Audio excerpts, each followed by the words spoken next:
wherever you are, be fully present to that moment.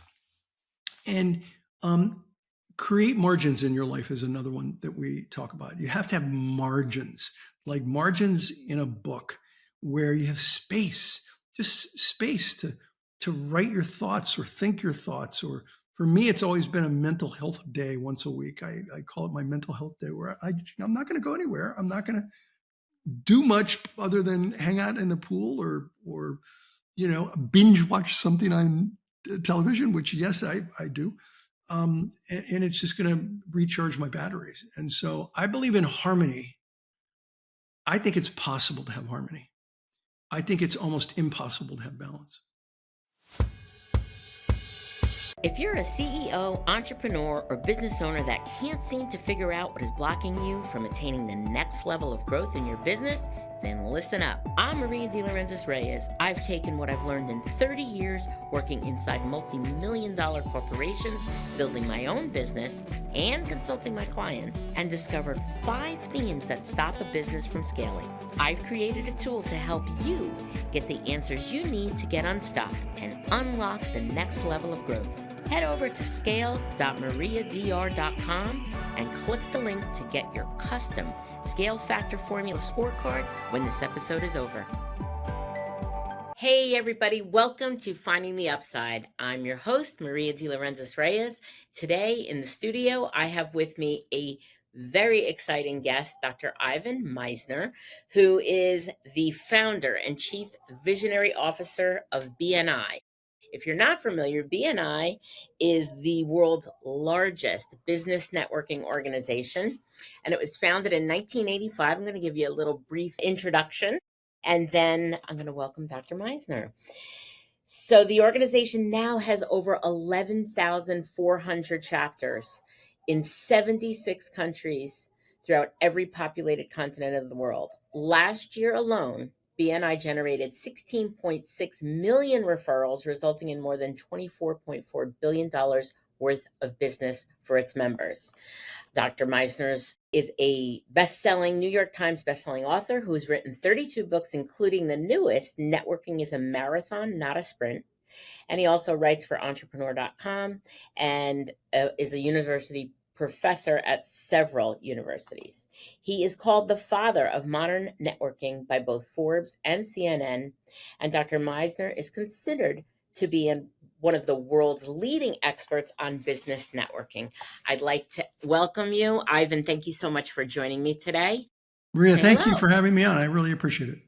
Awesome.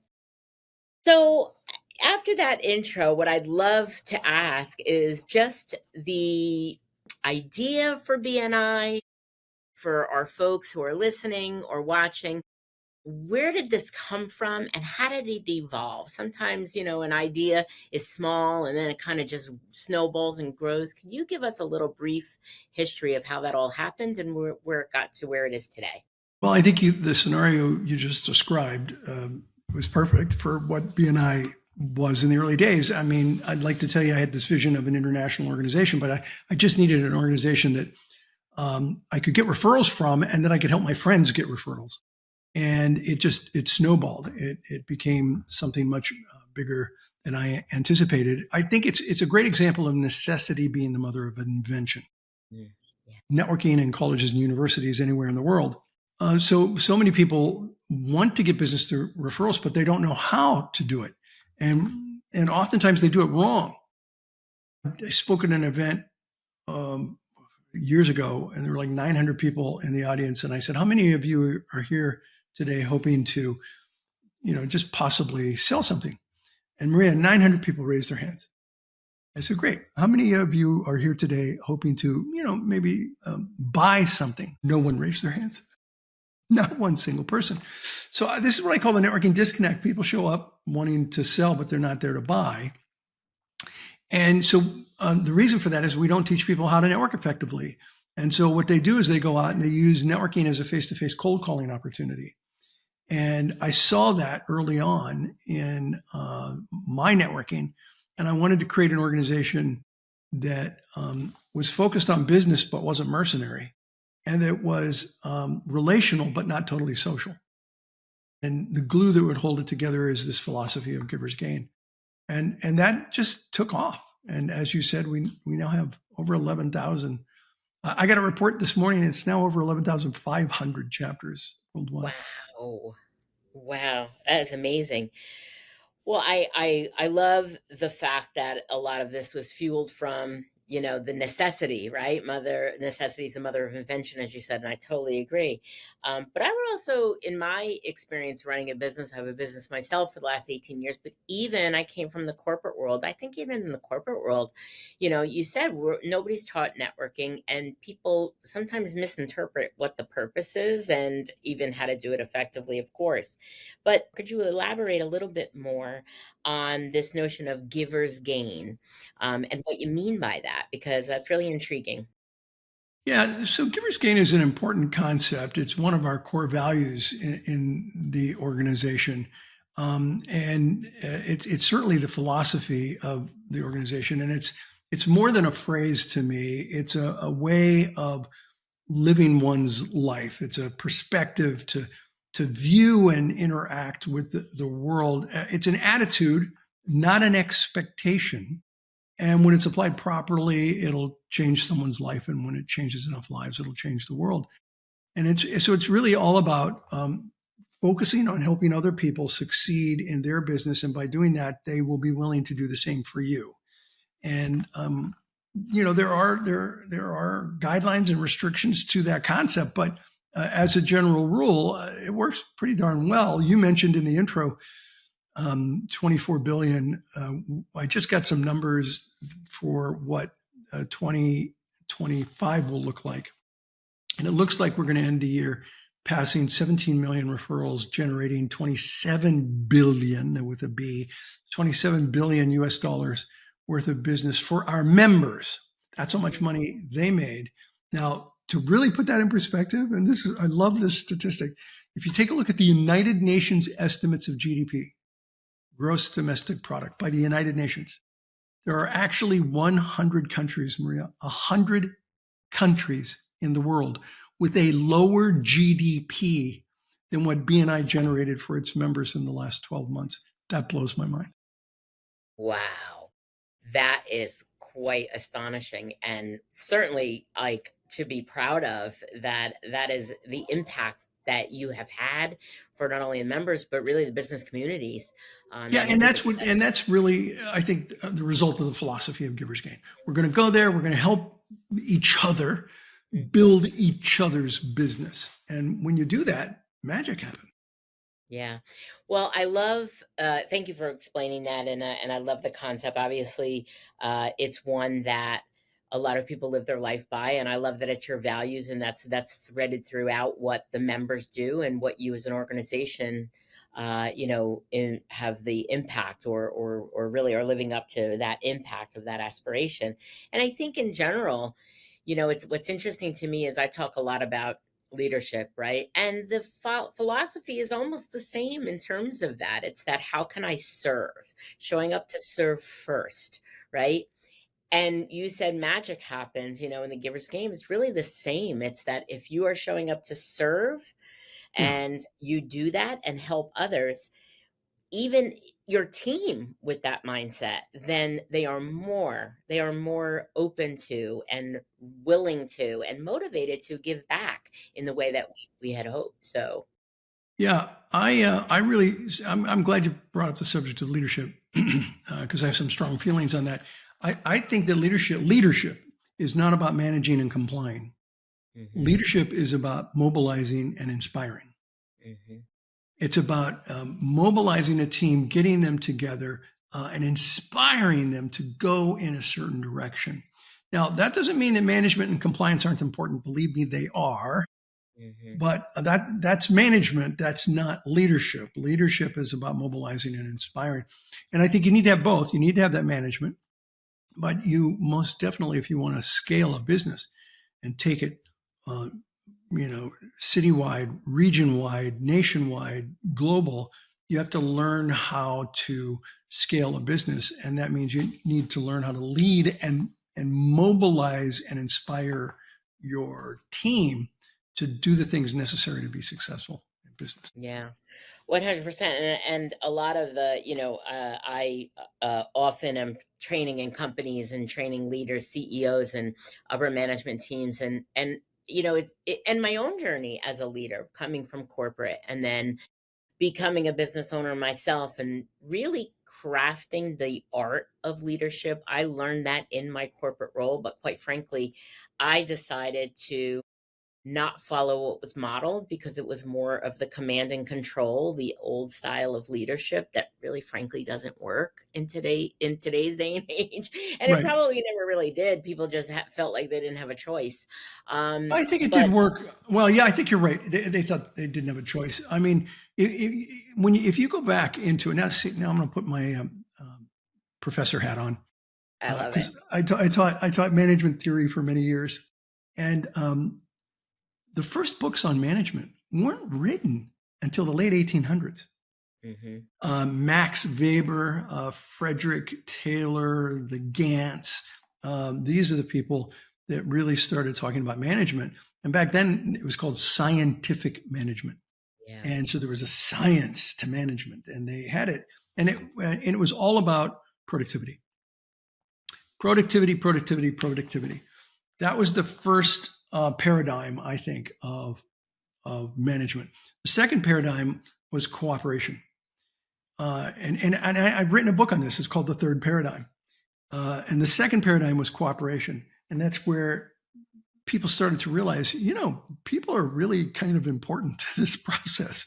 And taking care of people are kind of important in this process.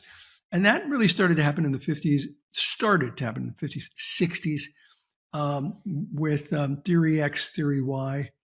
The idea that you have both productivity and people both are important, which was, we listen to it today and it's like, well, yeah, that's obvious. But in the 60s, that was unheard of. Absolutely. I've studied under Warren Bennis at the University of Southern California. He was a professor there. And he said, he worked for the school where they released this study and they got bomb threats because they thought it was, socialist. And so, now it's common understanding that you have to have a cooperative relationship with people. The third paradigm is co-creation, where you're not just cooperating, you literally create something together with your team, embracing your team's input and giving them the authority to make decisions. And that works across, company to company as well. So yeah, scientific management is all about productivity. We started getting into cooperativeness, but co-creation, a good example of co-creation, by the way, for people who are going, I don't get it. What is that? Is crowdsourcing. Crowdsourcing is a great example of co-creation where you go to the wisdom of the crowd and get feedback from the crowd to create something.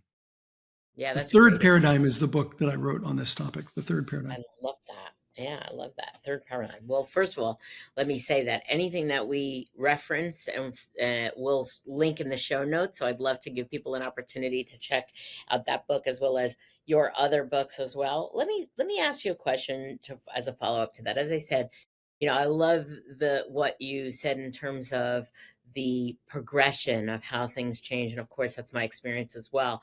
I think I was always a rebel and I decided, hey, this isn't working the way they're showing me to do it. So I'm going to do it differently and kind of discovered that on my own naturally, that having that co-creation and motivating people and being inspirational worked better. So of course I did it. But let me ask you this. You talked about the evolution and coming to understand that people are important. What would you say right now with all the talk about AI and I have my own opinions and perspective on this. But there are some people who are saying that, oh, well, that's not important anymore because AI is going to be our partner and who we rely on. What would you say to that? And what are your thoughts about how that will play out? And kind of your feelings on, is that still going to be an important thing in terms of leading and scaling a business to be able to make sure that we're inspiring people?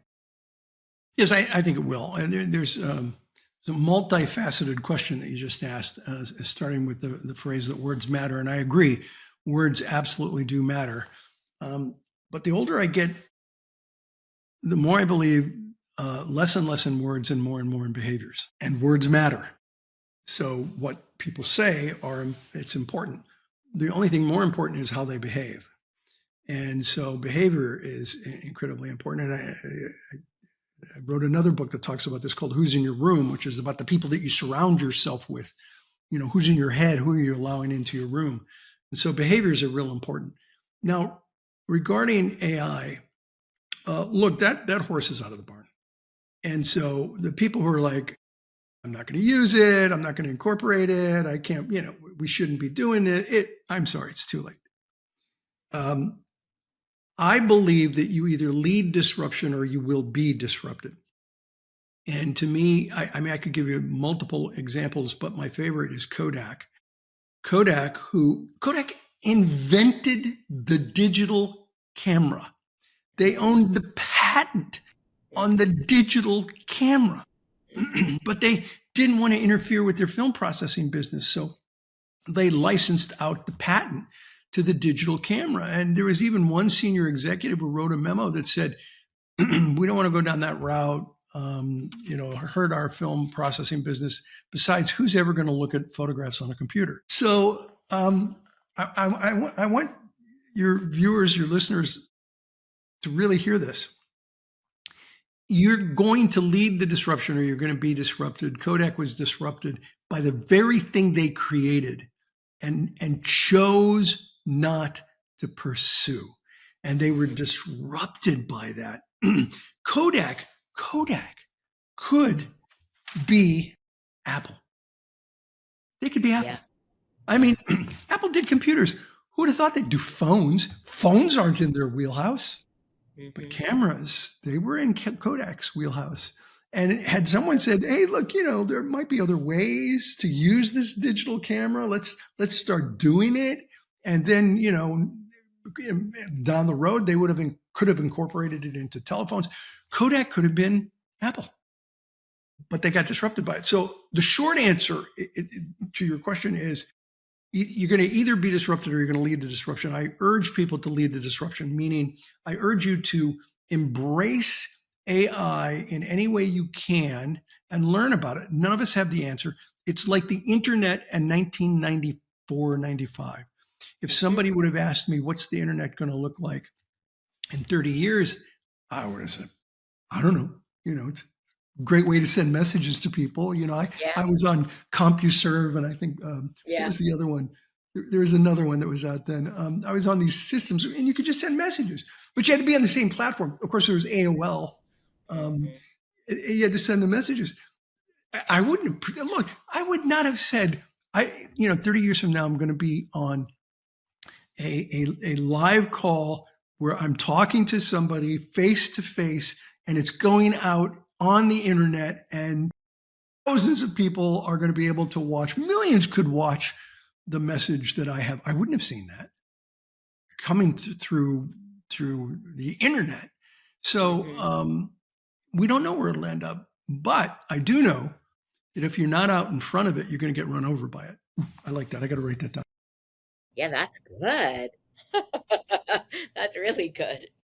Yeah, I love that story, and I just like to respond to a couple points that you made. The whole thing of Kodak, and you said, where they said that nobody's going to look at pictures on a computer. I'd love to share just a story of my own background and something I said that I was proved wrong as well. I came up in broadcast. I worked for TV rep firms in New York City in the very beginning of my career when I graduated college. And by the way, maybe I don't look like I've been working that long, but when I started working, there was no computer. Do not look like you have been working that long. There was a mainframe computer. I, on the other hand, look every bit as having... Nobody had a PC on their desk. So I remember that you said when the internet started, like, I remember that distinctly. I was at my second TV rep firm. And at that time, when that happened, people were talking about TV, and they were talking about, obviously computers. We were all starting getting computers on our desk and this and that. And somebody somewhere, not in our firm, probably somebody, at industry event or something speaker said, one day the computer and the TV are going to merge and you're going to be watching TV on a computer. And I'm like, Yeah, people no, thought they were crazy. Yeah. no way. Are you kidding? And like my son, his generation, they don't even watch TV. Yeah. Everything streamed, Yeah. everything. Yeah. So I've got I a think child who only streams and doesn't even use the paid stream services, just streams free stuff, YouTube yeah, and all the other same. free things that you can get. Same. Uh, Same. So we were certainly proven wrong. So never say never. And I think these are good examples of we're in uncharted water. We don't know where this is going to go you for know, sure. But I love that. Lead the disruption or be disrupted or by be it. disrupted. And people Or look be at a disrupted. BNI and they say, well, it's a face-to-face organization. They're not, technology oriented. And they'd be wrong if they said that because, Mhm. I mean, think about this for a moment. We own the domain BNI.com.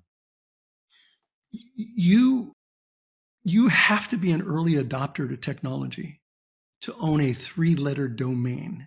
This is true. And we have had this domain for decades, and we were an early adopter. And so we have been early adopters to a lot of things. And I think those who are going to be out in front are the ones who are early adopters. Even if you're confused, even if you're not quite sure where you're going to end up, you got to start moving in that direction. Yeah, agreed. Success is not linear. You know this. It's not a straight line. It's a very crooked line. And so you're going to make some wrong turns along the way. Don't worry about it. It's okay. You're going to have some failures along the way. Okay. Don't worry about it. Failure, I've always felt that failure is your tuition for success. And For if sure. you make mistakes and you learn from those mistakes, that's the key. You got to learn from those mistakes. If you make mistakes and you learn from those mistakes, that's your tuition for success. By the way, That's I've a paid a lot of tuition over my. tuition. That's a good, yeah, for sure. Same. I mean, one of the things it's really I heard from a leader and mentor, if you will, at one point, and he said, we'll learn more from the mistakes than we will from the successes, depending on how we handle it. And I always remember that, and I threaded that for sure into my team. It's like, listen, we're going to make mistakes, but we're going to have lessons learned. That's the project management 101. You look back and you see what didn't work, what did work, why, and you learn from it and move forward. So I would agree. I mean, I think in terms of AI, even though it is uncharted, I think also I just did an episode about this. Some of the events that I've been to and talks that I've listened to on AI and just implementing them in business. And I think this is important for the audience and for leaders to hear is that you can't then say people are not going to be important because actually what's happening is a lot of the companies that are leveraging AI without the readiness, which the readiness is not having the tech. It's making sure that we've incorporated and figured out what business problem do we want to solve with it, and is our team ready to handle it? And have we addressed the elephant in the room? Are they going to embrace it, or are they going to shy away from it because they're afraid that they're going to lose their job? So all of that has to be still considered in leveraging it, Well, leading the disruption with it.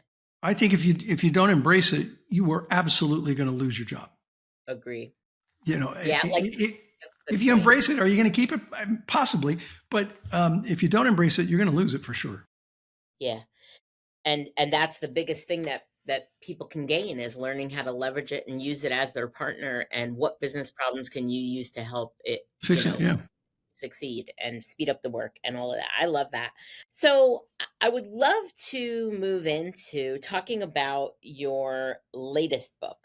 Can you tell me a little bit about the networking is a marathon, not a sprint? And kind of obviously you've written so many books, you've talked about this, you started BNI, but just talk about what that kind of emphasizes in terms of how to network Yeah, and make it well, a one of long the game. things, this is a very international book. One of my co-authors is in the United Kingdom, one is in India.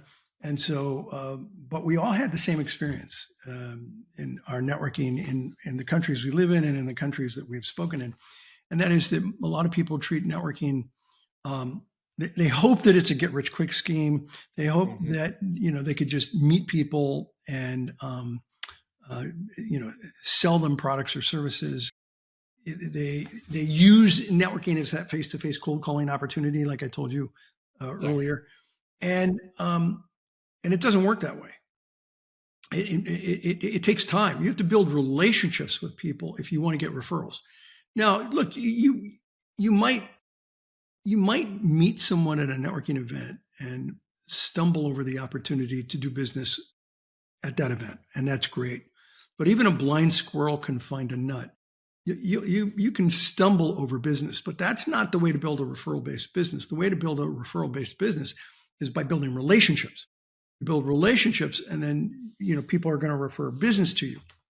Building relationships takes time, so it's not a sprint; it's a marathon, and you got to go into it understanding that building relationships takes time and effort. But I mean, what kind of effort, really? I mean, it's better than cold calling. I taught people how to cold call many years ago, and I don't want to ever do that again for the rest of my life. It's a horrible experience. Can it work? Yeah. Do I want to do it? No. So the book is really about the process of understanding that it takes time to build relationships, and that there's a time confidence curve, that when you hit that time confidence curve, that when people have confidence in your ability to provide a quality product or service, they will start to refer you if you're educating them how to. Mm-hmm. So if you could talk about how the BNI chapters and the activities within them, obviously, if you're in business, most people are familiar with BNI, but in case people are not, how it works, maybe give a little bit more about that and how that relates to what you just talked about, building relationships and getting referrals. Yeah, anyone that's interested in BNI, I mentioned we have the domain BNI.com. You can go there for information. BNI, we allow only one person per professional classification. So a direct competitor may not be in there. There might be, you might have a commercial real estate agent and a residential real estate agent, or you might have several attorneys with different specialties. But it's one person per professional classification. We get together every week, so there's that timed repetition. We get together every week. And we have a formal meeting, and the formal meeting involves first some open networking, but then some education. You do a weekly presentation.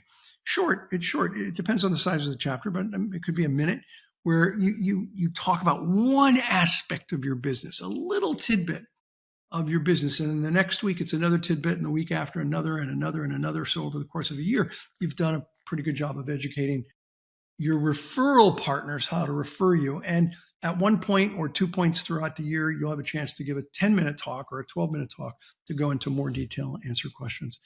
So, and then there are many other things. And by the way, we track at those meetings, we track referrals. So people will stand up and say, I have 3 referrals today, and they'll hand out those referrals.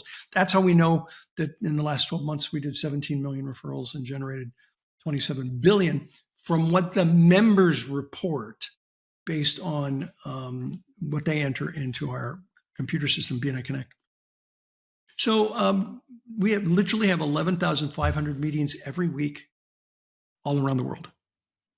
And it's amazing the size of the organization and how it works so consistently around the world. You can go to a country that you don't know the language, and you know exactly where you're at in the BNI meeting. If you know BNI, you know where you're at in the BNI meeting, because they're very much the same all around the world. Does that answer your question?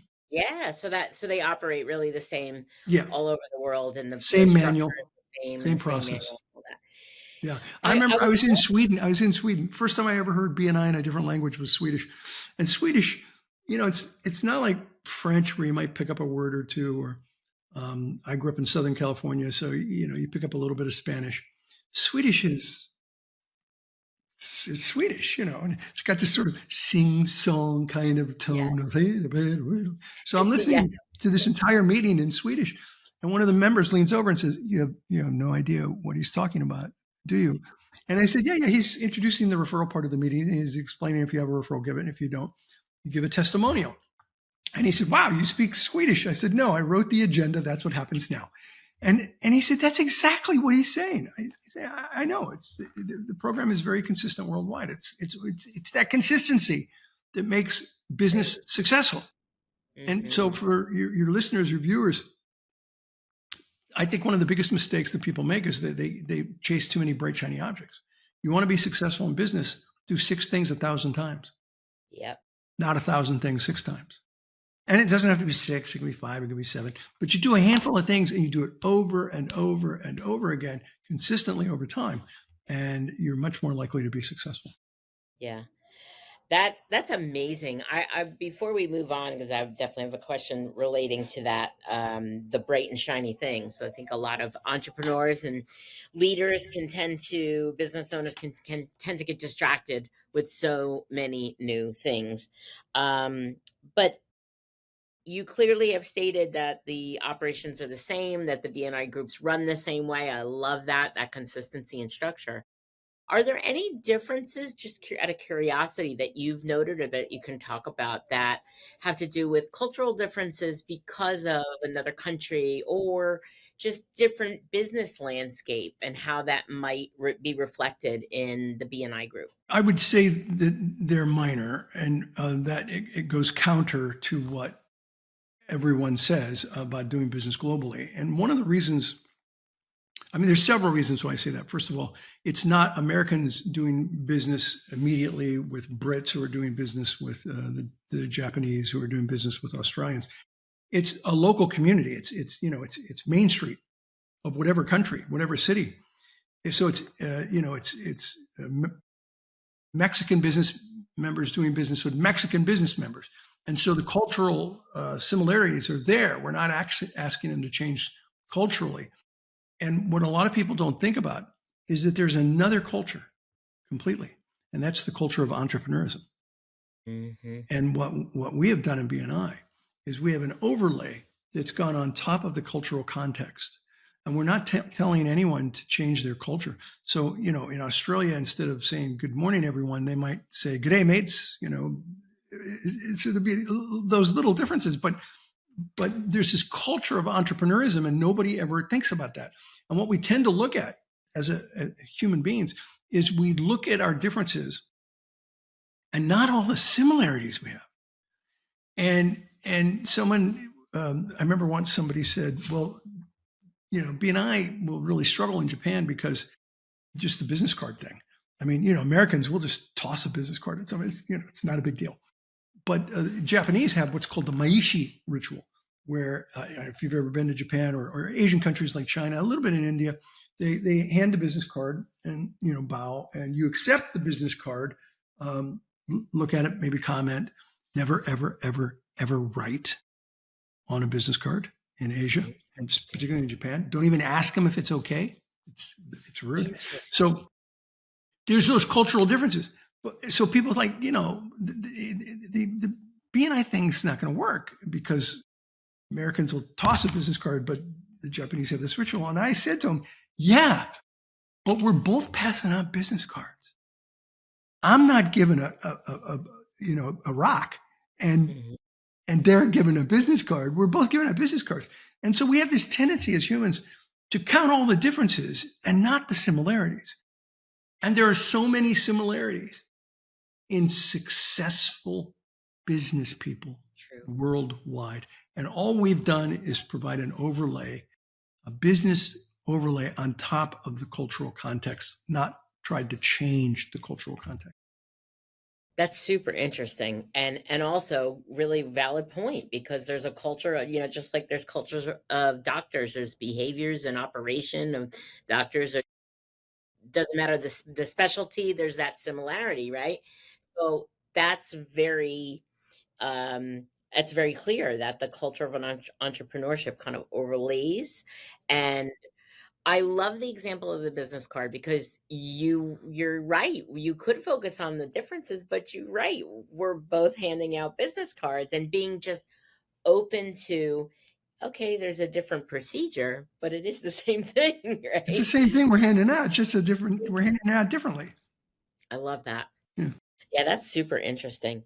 So I want to talk a little bit more, follow up on what you said about consistency and doing 6 things 1,000 times over rather than doing 1,000 times, and getting that perfection. Talk to me a little bit more about that and how that's impacted not only your experience. I mean, obviously, some of it is inferred. You've been doing BNI for a long time, right? But just in terms of business and what you've seen and the members, just if you could talk a little bit more about that and how to stay on track and not get distracted by the bright and shiny things, which Yeah. in today's day and age is so difficult. It is difficult. And you mentioned bright, shiny things. And I keep this in my desk to talk about the 6 things 1,000 times, my bright, shiny object. All too often, people are constantly chasing the bright. Oh, look at that. Let's try this idea. I'm going to do this for a little while. Oh, no, wait a minute. Here's another one over here. Let's try this over here. And they keep bouncing back and forth instead of sticking to something and doing it over and over and over again. Now, what are the somethings? Well, you learn those something. I mean, today more than ever, content is out there. Information is out there.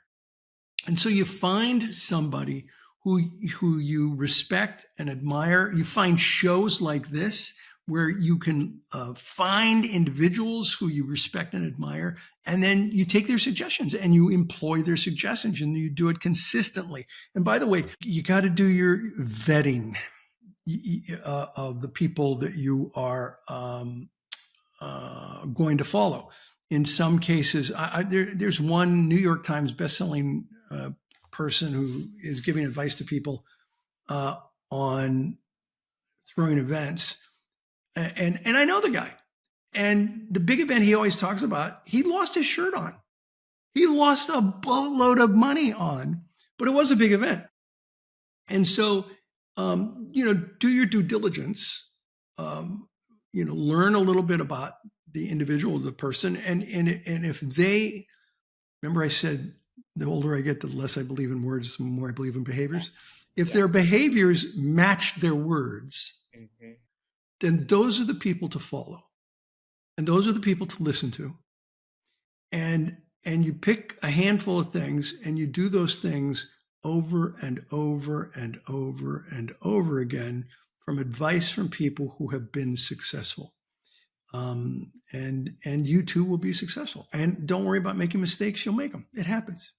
It happens to all of us. People think, because I run a global or the founder of a global organization that, that I made no mistakes. I probably made more mistakes than I had successes, but I really tried to learn from those mistakes. Yeah. So yeah, as we talked about, and 100%, it's interesting. One of the things that I've recently been hearing a lot, and this word, and been talking about it myself. You mentioned about vetting people, and that's a big thing now, because there really is a trust deficit, because there are so many bad actors out there, and there are so many people that are proclaiming to know XYZ, to have this secret. As my father used to always say, if it's too good to be true, if it looks too good to be true, sounds too good. It is, right? Yeah. And I think that it's difficult. I've had my fair share of being misled myself as a business owner, for sure. But we definitely are in this climate of, it's really difficult to choose who I should listen to, who I should follow, who really has, the credibility, if you will, especially with the influencers and all of that, right? And that social media that does that. So, it's funny, something so, I don't want to say simple, but something so tried and true, right? That behaviors and actions match words is something that applies to so many things, right? Relationships, just trust in general, all of that really being applied here. There's a lot of people, you said influencers, a lot of people out there, that are fast talkers and will give you, all these, this great story, and you just gotta double check. Is this accurate? And now we have Monsieur Google. And I'm telling you, I have learned so much about people that I was thinking about maybe doing business with by getting on and going, oh yeah, no, I'm not going to do this. And reviews from people, whether it be Yelp or whatever, where you make a decision, and not everybody's always going to be happy. And I know that going into these, vetting somebody. Right. Oh, here's one thing. If somebody, gets a bad review on a website, do they respond to it? Mm-hmm. Do they say, "Hey, I'm really sorry you had a bad experience. Yes. Give me a call. Let's make it right." Or, this is what's happened and this is why it happened. Whatever. If it sounds like a legitimate response, then I'm impressed by that. Mm-hmm. But in longevity, we've been in business 41 years. It's hard to be in business for 41 years and be a scam, Yeah. right? Yeah. And that's why I say it's not an overnight success. It's a marathon. Even my own business is a marathon. It's not a sprint. Yeah. Yeah, I mean, and you're so right. Like, one thing I'll just comment and add to, yeah, we have Google, but the other thing is making sure you've checked and really looked for the other differing opinion, because as we know, with the algorithms and so on, you might be seeing one side, and I Yeah, think that that's why you that want to do a review. Put in the name and do review. Or exactly, sometimes I'll put in the name and put scam. Uh, and and exactly, that's and right, exactly. and sometimes I'm shocked at what I see, and I'm like, yeah, I'm not going to Yeah, because you have proceed. you have to fight the confirmation bias, where you're just finding that thing that's confirming it. Nope, you got to look for that other Yeah, thing. it So helps if you go deeper. I And we've all think done it. I've done it. I've hired people absolutely. without doing Me too. the necessary due diligence. Me too. And learn from that. Yes, you do. And That's the learn from tuition. you. That's right. That's right. It's a high price. It's really a high price, but it's well worth to go through it, because you definitely keep that in your mind. Yeah, you don't do it over and over again. It's if you do it over and over again, it's like that's No. So, well, we were talking about leadership earlier, but I would just love to know from your perspective, your own, you've led for decades, different cultures. What leadership lesson, and maybe you've already said it, but I'm going to give you the chance to answer it, has stayed constant no matter where you are in the world or with who, meaning generationally and all of that? What do you think is the answer? well, I think contextual intelligence is really important for leadership. You're going to understand the context of the environment that you're going into. And when you understand that, having an adaptive capacity, the capacity to adapt to the scenario that you're dealing with, this is all part, I think, of being a good leader. I think you mentioned servant leadership. I certainly agree. I think an important aspect of being a good leader for me, and not all. I mean, I know a handful of leaders that don't practice this, and they're good leaders. But for me, I believe humility is important in leadership. I think that humble people don't think less of themselves, they just think of themselves less. And I think that's a powerful leadership concept and I've met people that certainly walk that talk. People like Jack Canfield, who wrote Chicken Soup for the Yeah, Soul. Jack's a really good yeah, friend, and his ego does not enter the room before he does. He, he's just he is who he shows up in the world as, and I love that about Jack. Richard Branson. I've spent a fair amount of time on Necker Island, and I mean weeks.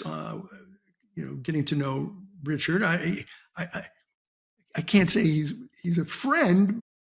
Certainly, he knows who I am, and I've spent enough time with him to know he has great humility. hmm Um, I'm okay. So one time, I don't tell I this story love too it. often.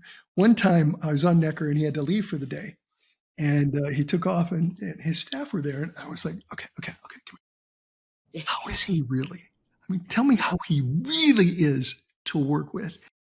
And to a person, Maria, they're like, what you see is what you get. This is why we love working for this man. He's just fantastic. If he's not happy, he'll tell you. If he's happy, he'll tell you, and he'll speak to the help the same way he speaks to the millionaires. hmm And so I love people like that. To me, that is great leadership. Um, there's a bar offside of Necker, a floating bar where people can go to and have drinks. And they put up a sign because Richard every now and then goes to this bar, He takes people from Necker over to the bar. And there's a sign that the owner put up in the bar that says, "Be kind, like Branson." Love that. Yes, I mean, that's humility. And to me, that's great leadership. Agreed.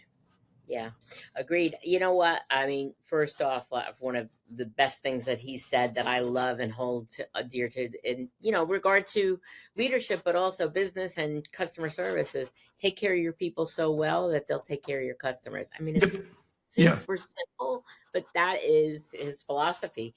But And I my love. experience is he practices that.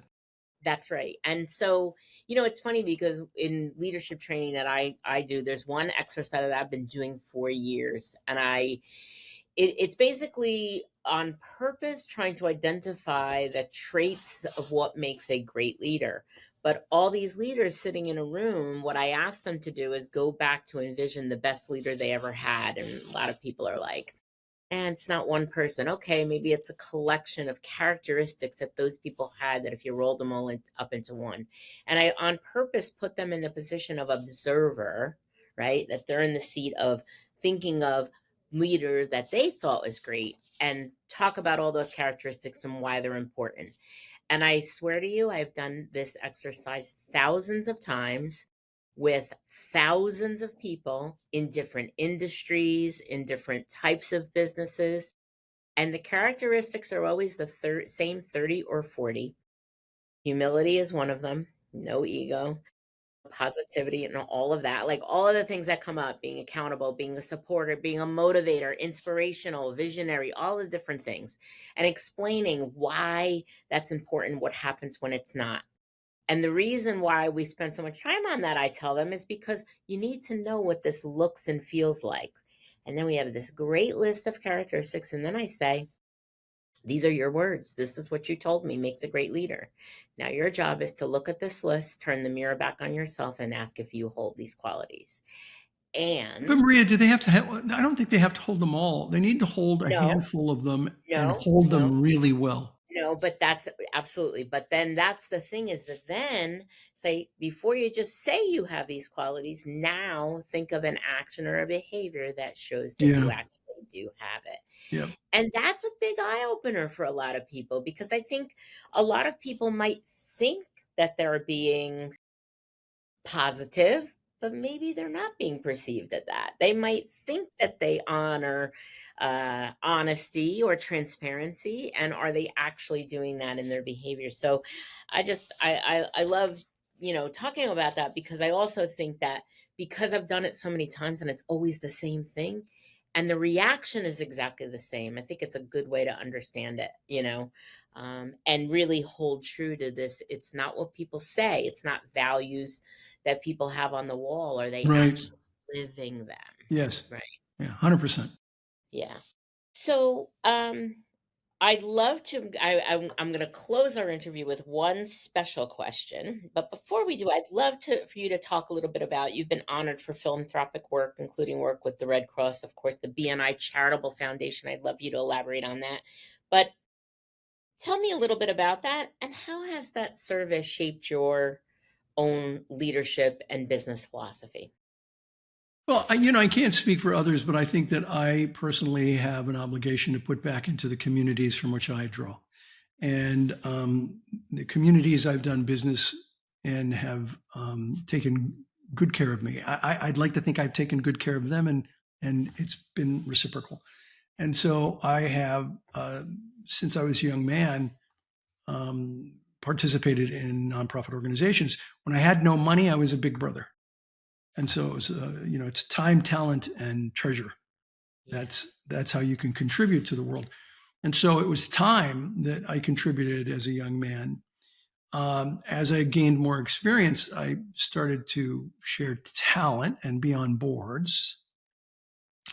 And as I achieved some level of success, financial success, I decided to share some of my treasure to start the BNI Foundation, the Misner Family Foundation, and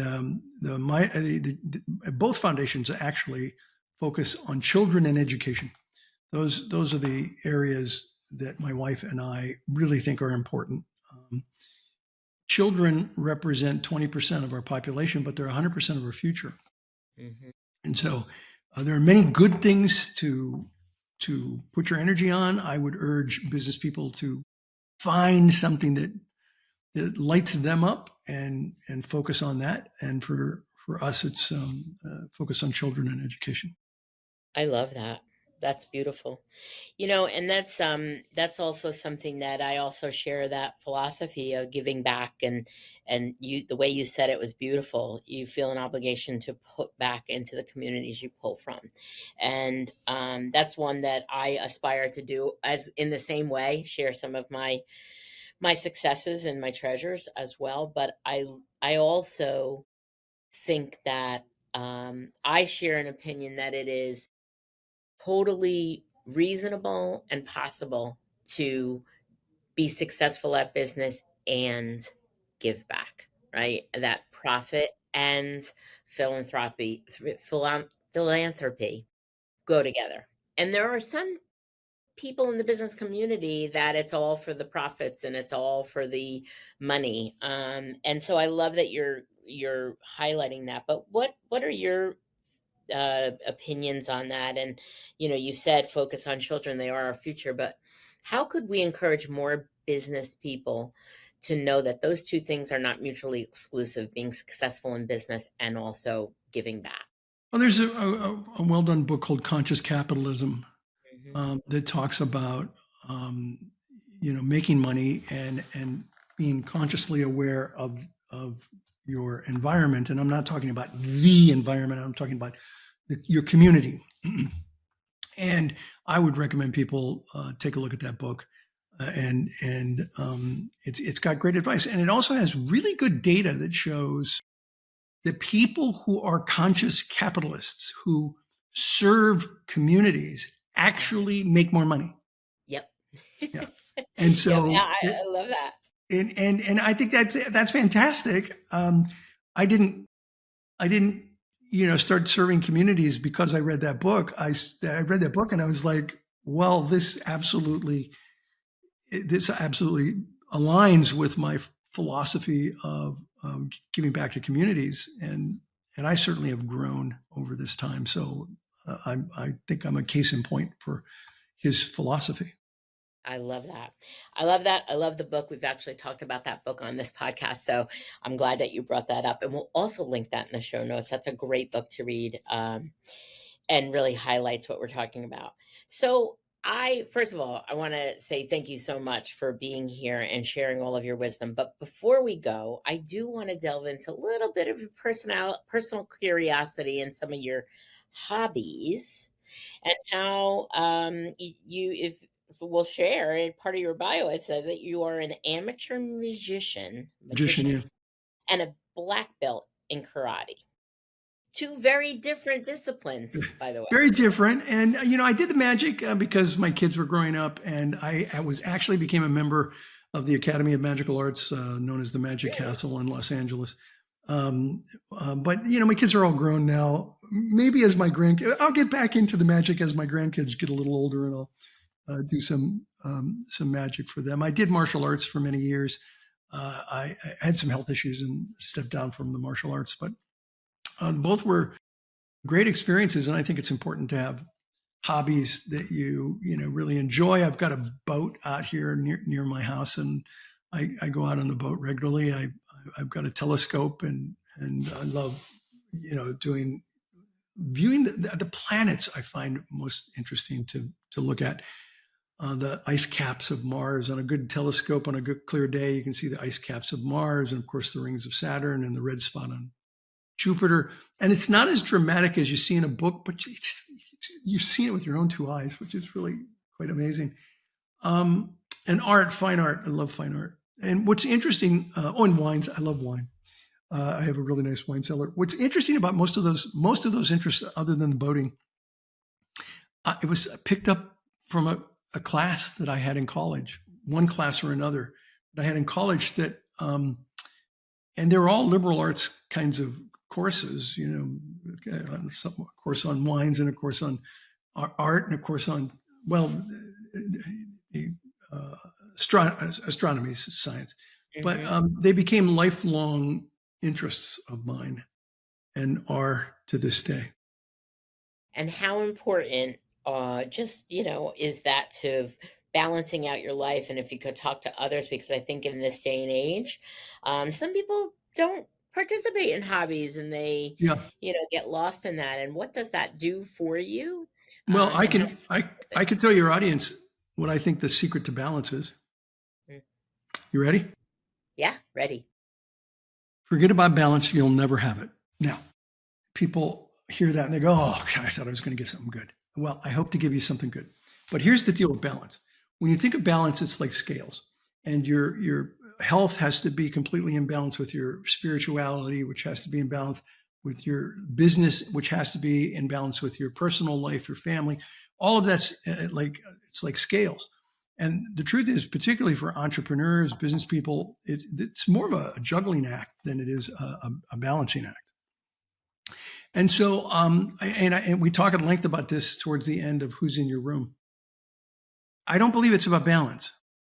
I believe it's about harmony. And there's a big difference. Even the graphic for harmony, the yin and the yang, are out of balance if you separate them. And so I lived, Maria, a life that was very much out of balance, but a life that was very much in harmony. Mm. And I'll give you just two quick techniques that we talk about in the book. One is be here now. Wherever you are, be there. So don't be at home thinking about the project that's got to get done at work, and don't be at work thinking about the fact that you didn't spend time with the family last night. Wherever you are, be fully present to that moment. And create margins in your life is another one that we talk about. You have to have margins, like margins in a book where you have space, just space to write your thoughts or think your thoughts. Or for me, it's always been a mental health day once a week. I call it my mental health day, where I'm not going to go anywhere. I'm not going to do much other than hang out in the pool or binge watch something on television, which yes, I do. Hmm. And it's just going to recharge my batteries. And so I believe in harmony. I think it's possible to have harmony. I think it's almost impossible to have balance. Yeah. Man, that's great advice and a great way to put it, and I totally appreciate that and would agree. That is one thing that I think, in our culture, I think is important to kind of hear these stories of how you have a life in harmony, which Yeah, is so much more fulfilling. And I also think bringing that to the table of recharge, right? yeah, Is a battery needs to be recharged. So do we. And the work is so much better, you know? yeah, absolutely. You're going to do a much better job if you're recharged. So I have 2.6 million miles on American Airlines alone. So I have traveled so much, and particularly as my kids were growing up and I was building the business, I was traveling every other week. And when my son was 17, we were sitting in in the in a big room with a big television, and we're playing Halo, and he's kicking my butt in Halo. And I said to him, I said, "Hey, buddy, he's 32 now?" I said, "Was I around enough for you as you were growing up?" And he said, "We were leveling up to the next level, so in a couple of minutes." He said, "What?" I said, "Was I around enough?" He said, "You're around all the time." I said, "Well, I don't know if you noticed, but I'm actually gone every other week for at least 3 days." He said, "Yeah, I know, but it's like when you're here, you're here. So can we get back to the game now?" And I'm like, yes, we can. We can get back Mhm. to the game now. And that's what I mean by be here now. Be here So you now. can travel every other week and you don't have to be a bad dad. Yeah, Because when you are present, make sure to be present present. in the way that that particular child wants to have you present. And all three of my kids wanted me present in different ways. And that really goes for everything, right? Like, is not doing an email when somebody's talking to you and your Yeah. and your team and just all of that. Be here now. Whatever you said, just really be present. I agree. I love that you shared that. Thank you so much for all the wisdom that you've dropped today. It has been a pleasure speaking with you. And for the audience listening and watching, we're going to tag everything in the show notes, all the books, information about Ivan and how to get more information on him as well, and BNI as well. And I would just love to continue to thank you. And hopefully everyone has gotten a lot out of this interview. Thank you so much, Ivan, for joining me today. Thanks for having me on, Maria. I appreciate it. I appreciate it. That's all for now. We'll be back with the next episode of Finding the Upside. Thanks, everyone. All right, so I hope you loved this episode and found it valuable. Thanks for hanging out with me. And if you'd be so kind, if you know someone else that this will help, please share this episode with them. Just grab a link for this specific episode, text it to a friend or colleague so it can help more people like you. Thanks so much for tuning in. I will see you next time for more entrepreneurial goodness. Same time, same place on the Finding the Upside podcast.